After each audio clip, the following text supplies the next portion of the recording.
Welcome to the Marketing Millennials, the No BS Marketing Podcast.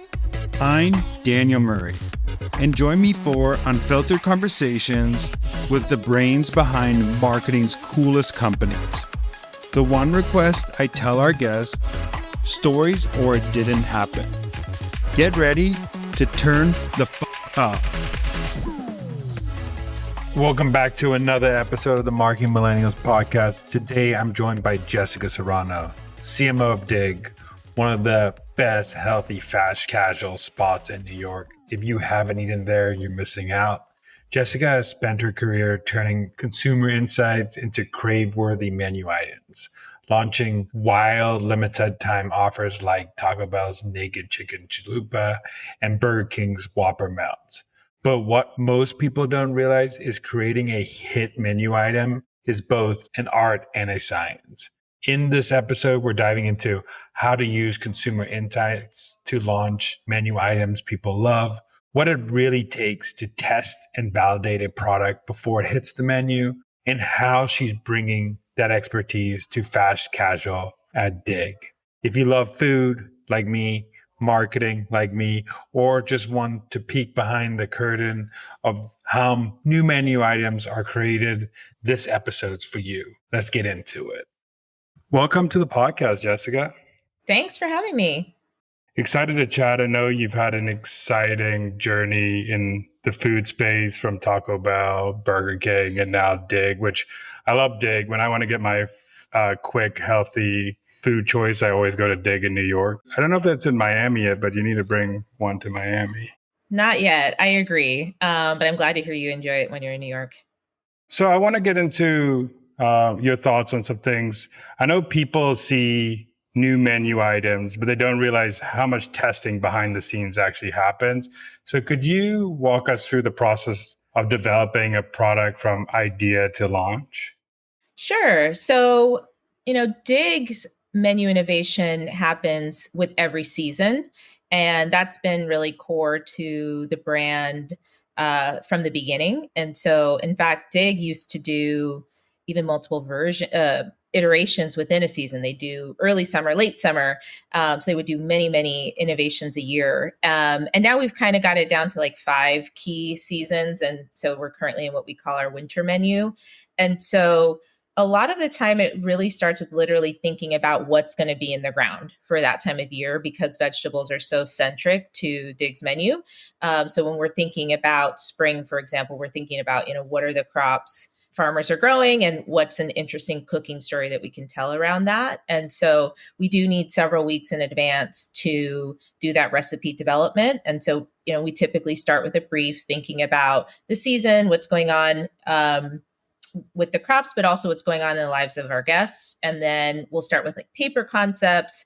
We'll get feedback on that. Then we will go into R&D, actually develop those recipes. We may throw them into a few restaurants, or we may even send a note to our biggest fans and ask them to come in and help us decide between 2 versions of a sauce or something like that. And then once we feel like we've got a product that's going to both resonate with our guests, but also we can execute operationally in a way that's consistent across all of our restaurants, then we launch it. And I think what has been interesting since I joined the brand, as you mentioned, I come from other larger QSR brands that have a very robust menu that's constantly evolving with limited time offers. I have just brought some additional considerations to how we think about menu innovation at Dig beyond the vegetables. Vegetables are always going to be really centric to the menu, but we've been kind of shifting more and more to thinking about seasons as just what's in the ground, but also, what's going on in your life? What does it mean for you? And so we've identified that there's some like gaps in our menu. So last year we launched a sandwich because we heard from our guests that sometimes they wanted something other than a bowl. We launched a new protein last year, crispy chicken. So once we started adding new categories, new proteins, it's also kind of had to change the way that we think about menu innovation. I know you just mentioned limited time offers a little bit, and I know that's a huge driver in a lot of fast casual, fast food space, but how do you balance trend driven items versus ones that have long-term potential? Well, I started my career in this space back in 2014 at Taco Bell, and I would say that was peak trend chasing. At that time, it was all about mashups. Remember, like the cronut, Mhm. and so Taco Bell had one of its most successful launches was the Doritos Locos Taco, the mashup of a taco and a Dorito. I worked on Quesalupa. I worked on Quesarito, a bunch of products that were basically two things being combined. And at that time, that really resonated with the millennial guest. And I think in a lot of ways that playbook just isn't quite right anymore because it's less about kind of the shock value of something crazy and Instagram worthy, as they used to say. And I think people are more interested in thinking about their diet holistically and how do the items that they're consuming serve their lives. And so I think people think about food in a more balanced way. Sometimes you want to indulge, but a lot of times you also want to make sure that you're eating foods that have pronounceable ingredients and transparency. And so that's what's been fun about working on a brand like Dig, which is much more at the center of how this next generation is thinking about eating, both at home and also when they're on the go. And so for us at Dig, we do have some pretty tight parameters around how we think about menu innovation. We're not interested in adding preservatives or overcomplicated ingredient lists. And I think like the crispy chicken is a good example where crispy chicken is hot. I think it's more than a trend. It's just a big part of fast casual. In some ways, you could point to the Popeyes chicken sandwich as the moment that kind of started the crispy chicken wars, if you will. But when we think about, does it make sense for Dig? Do people want that from Dig? We landed in a place where we actually are delivering a baked expression of that. And I think what feels really special about it is it tastes super craveable and crispy and crunchy, but it's not deep fried. So always kind of having that layer on top of not just what's relevant within the category, but how do you do it in a way that feels right to your brand is pretty critical to staying true to our ethos. I know you mentioned that with the sandwich, you got a lot of consumer feedback that someone wants something more than a bowl. What type of feedback are you looking at and insights you're looking at to like drive these decisions? Yeah. It's funny coming from larger brands, I've seen lots of very formal and expensive ways of gathering feedback. And it's been fun at Dig to realize that like great ideas can come from anywhere. One of the first insights that we had a category gap was because one of our locations was running sandwiches, just kind of that's the beauty of Dig. You've got chefs in every location. If they want to run a sandwich, they can.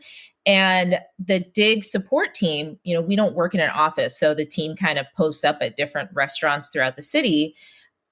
We noticed that like a lot of people were working out of the location on Bleecker. And so I would just like ask people like, why do you work at Bleecker? Why is everybody working at Bleecker? And one of the things I would hear, because the support team eats for free, Dig every day, is, well, they have sandwiches. And like, sometimes I don't feel like having a bowl because if you eat Dig every day, maybe that gets to be kind of redundant. So you start to go, okay, well, could that be the same for our guest? And I also started to see it in catering orders. So we would have catering clients that would say, love your food, but sometimes I don't, in a meeting, I want to be able to serve people a sandwich and a side, not like have them, eating bowls, et cetera. So we just kind of started seeing these signals, both from our employees and also our customers, that they wanted to eat us in other occasions where we just weren't really, where the bowl wasn't cutting it.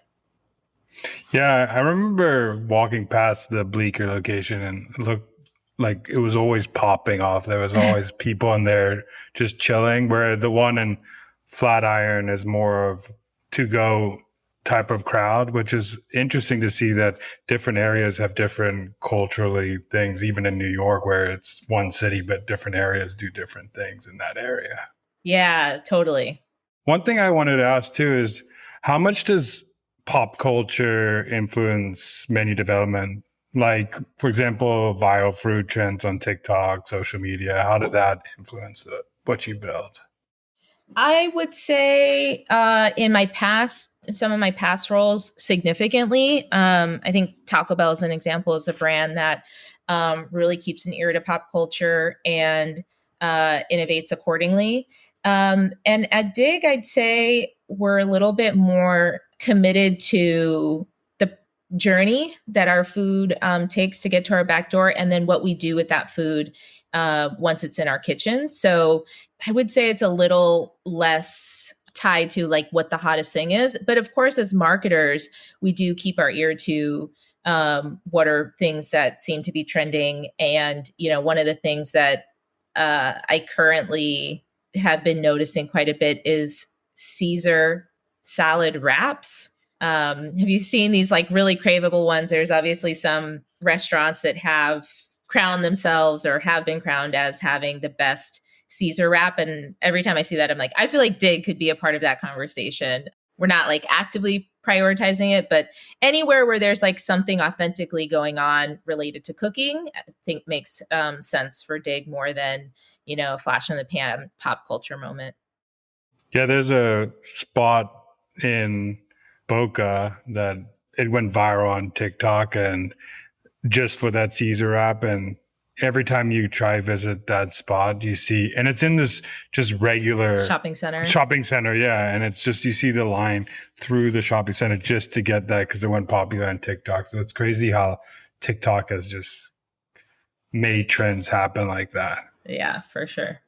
I want to go into how you think about marketing new products like the crispy chicken or the sandwiches. So once you decided that, hey, we're going to put this on our menu, what is the process of making sure people know about it, making sure there's materials out there, making sure it gets out to the public? Yeah. So one of the things that I came to realize after, getting to know the Dig brand from the inside is that while vegetables are very much core to the brand's ethos, there are quite a few people that, who, if you haven't tried Dig, are turned off by vegetables. Said differently, it's not an acquisition driver. I would have conversations when we'd be going to open a new restaurant, and people would be like, oh, I don't really like vegetables. And so you lose them there. Although I think most people who have tried Dig would say there's something really special about the way that we roast those vegetables that makes them delicious. As an anecdote, my husband doesn't like carrots. But then he tried the Dig carrots and he was like, oh, I like Dig carrots, and I think a lot of people have that experience with Dig, but an A-frame that is, a sign outside of a restaurant that is pushing carrots or broccoli may not convert somebody who's never tried Dig. I think a lot of Dig's early days came through word of mouth. So, having a one-on-one conversation with somebody saying, well, you've got to try it, works, but it doesn't work in ads. And we've tested and proved that actually leading with protein is what drives new users to try Dig. So really leaning into, we've got charred chicken, herb chicken, crispy chicken, showcasing that alongside veg makes people go, okay, they come for the protein, and then we find that they stay for the veg. So from a funnel perspective, I'm thinking more about leading with protein and top of funnel tactics like paid ads or signage or out of home. But then once you're in the funnel, you may hear more about the story behind our vegetables in our email sequences or on social. And you're more likely to repeat and be a frequent customer because of the innovation that we do season to season on the veg. So they both play a role, but we've come to realize that talking about them at different parts of the funnel matters. Yeah, that totally makes sense. I mean, I'm a big protein person. So when I go to a place, I'm looking, okay, I want protein, but I want to try every veg when I see it there. But when I go in, I'm probably going to say, I need some protein, and then I need some sort of vegetable with it. So you say that vegetables are the core. So how do you story tell about vegetables and the process of getting your vegetables, and what makes your vegetables different from other people? Well, I think Dig did a lot of that in the early days, spent a lot of time actually on the farms, highlighting the farmers, talking about the distance that a vegetable should travel before getting to your plate. And I think a lot of that was really critical to establishing Dig as a really credible player in the farm to table space. And now in our next chapter, what I'm excited about doing is talking more about how we prepare those vegetables, because I think when you think about the hierarchy of people's needs, ultimately, while they love knowing that we're thoughtfully sourcing the ingredients, and in a lot of ways, I think that's become table stakes at this point, we have to make sure that we're also telling the story about why it's delicious. And I think that that's really differentiated for Dig versus other players in the space. What I'm proud about our menu is that all of our vegetables really stand on their own. They're not, it's not about like the sum of its parts. Like truly, our carrots, they come in as whole carrots. We cut them down, we put them on a sheet tray, oil, salt, that's it. Same with sweet potatoes, same with the broccoli. And so just really being able to talk about the simplicity of how we prepare those vegetables, I think is the next chapter of storytelling. And I also think it's pretty special that every Dig is run by a chef operator. One thing that I came to appreciate working at Dig is just how much the love of cooking is truly a part of the culture. When you first start at Dig, every employee works, the support team members work in the restaurants to make sure we actually understand how the business works. So my first, 15 minutes as an employee at Dig, they're like, you're going to make the pesto today. Honestly, I'd never thought about how pesto is made before that. And now I don't buy store-bought pesto because I actually know it's pretty easy to blend it and make it at home. And so even just as an employee, I've become more confident in cooking as a part of being a part of this brand. And so I think in some ways that's what our next chapter is dedicated to, is also building that love of cooking in our audience, which is a little counterintuitive because our business is predicated upon you not cooking. But I think by showcasing our love of it and maybe even demystifying it, it would be great if it also inspired people to get in the kitchen more.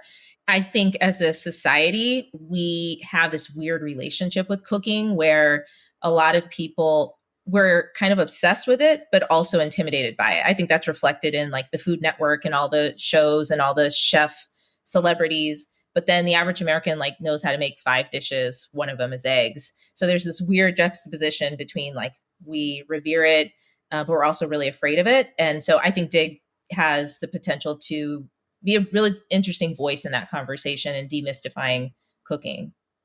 I have a question on that, Love, because I heard the founder of Ghost Kitchens talk about how AI and robots are going to start coming into the kitchen. And I know you already chef approach, human approach. So how do you balance the people who are going straight robotic in innovation versus making sure that humans are still loving that? Because I feel they were talking, not right now, but in 30, 40 years, that there's going to just be robots making a lot of our food and we're not going to think about it.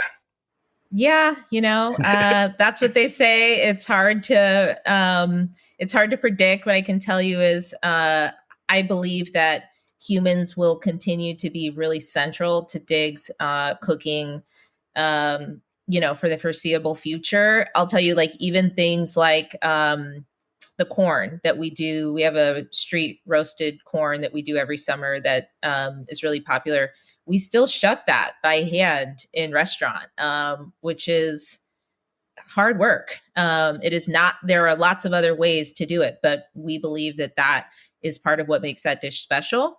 I think there's a lot of ways that automation will, we will indirectly benefit from automation through other parts of the food chain, whether it's, early on in how our partners are preparing vegetables, but then AI can help in other ways in the kitchen. Maybe it's going to help us be more efficient in doing inventory or ordering ingredients. But in terms of how we cook our food, I don't see any time in the future where we'll be replacing the chefs with robots.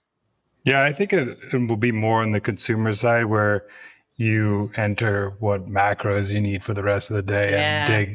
dig spits out, hey, you should get the chicken, the carrots, and something like that, where you less thinking about what, because everybody goes through that crisis. Like, what do I need to have for dinner? Should I have for dinner? Yeah. Especially when you're in a couple.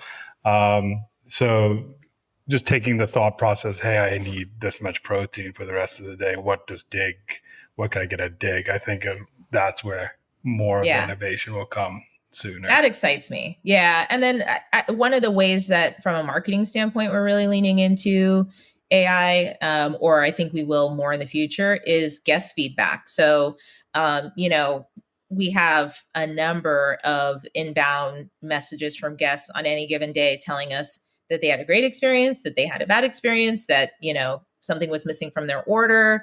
And so being able to leverage AI to help us learn, like, what are some of the macro themes, which restaurants are providing higher hospitality, which restaurants need to be more on time with their deliveries, that kind of thing, is something that we're, I think, just scratching the surface on, and will continue to be an interesting space for AI.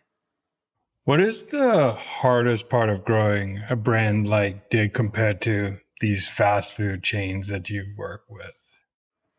Well, the fast food chains I've worked with have over 90% household awareness in the US. Both Taco Bell, Burger King have been around since, the 50s, 60s. Dig was founded in 2011. And so I think that's one of the things that, when I first joined the Dig team, there was maybe a little bit of a proximity bias that, oh, everybody knows Dig, because you kind of feel that if you work in Manhattan. Lots of times when I chat with people about working at Dig, they're like, oh, I love Dig, I eat there all the time. But that's a very narrow set of folks in New York. And so the reality is that Dig still has a ton of room to grow awareness, not only in the newer markets, but even within Manhattan. And so when you think about scaling a brand like this beyond its current footprint, it's about figuring out how to make it an easy get for people who haven't even heard of the brand yet. So whereas a Taco Bell or a Burger King, if everybody knows about it, it's more like competing for a share of stomach. How do I get you to think about Taco Bell instead of the other fast food options? At Dig, it's, do you even know about Dig yet? Do you understand what it stands for? Do you understand what to do when you walk into a restaurant and you're trying to order for the first time? So just a different stage in the awareness journey. That's very interesting. I think when you're so central in a market, you have that bias that, hey, just because people are talking about me, my brand, doesn't mean everybody knows my brand and everybody's using my brand, or even if they know my brand, they're not eating at my brand. So Yeah. there's all that. Having that bias is hard, and then you break out of it a little when you start in new markets and nobody really even knows who you are, and then you reignite the flame that, hey, we need to Yeah. get into people's heads, which is the hardest part in the food space, is making sure you're the first choice when someone's hungry. Yeah. Mental availability. Yeah. I mean, I had a humbling experience recently where I had my cousin meet me at Dig, and she had never eaten there before. And she had so many questions looking at the menu of, like, how do I do this? And so that, even, inviting someone who's never been to check out your website, or, experience your brand, sometimes can unlock new perspectives, because we're so close to it. We look at it every day. Yeah, I remember my first time at Dig, I was looking and said, where's the menu? How do I order this? What's Yeah. the process? And then someone gave me a menu and I was like, oh, it's really easy to do it. But I was just looking around, what do I do first? What do I do second? What do I do third? And now it's an easy process. But that's from a first timer experience versus it's so different. So that's a really good point. Could I ask you some rapid fire questions? Sure. Cool. What is the best selling item you've ever worked on? Nacho fries at Taco Bell. I love nacho fries.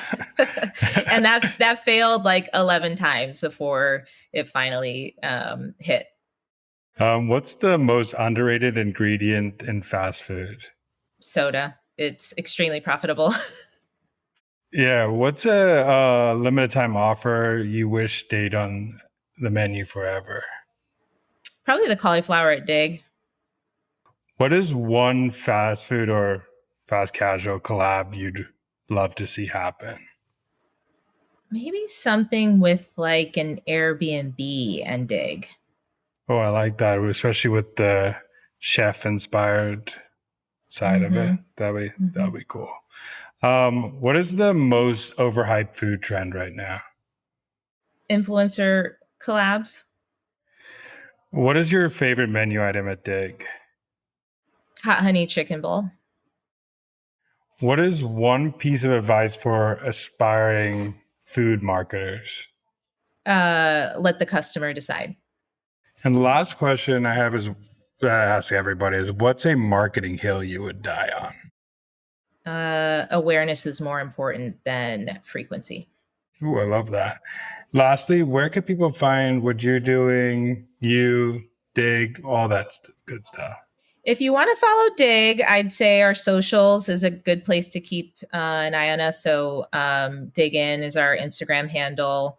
If you want to connect with me, I'd say LinkedIn is a good place to keep up with what we're doing from a brand perspective. Well, thank you so much for coming on. I really appreciate it and your time. And this was fun to chat. Thank you. So thank you. Thanks for having me.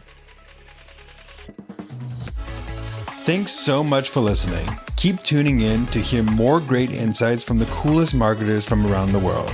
If you haven't already, make sure to subscribe and follow the Marketing Millennials podcast on Apple Podcasts, Spotify, YouTube, or wherever you get your podcasts. And if you like what you hear, I would greatly appreciate you giving us a 5-star rating. It helps bring more marketers into our community.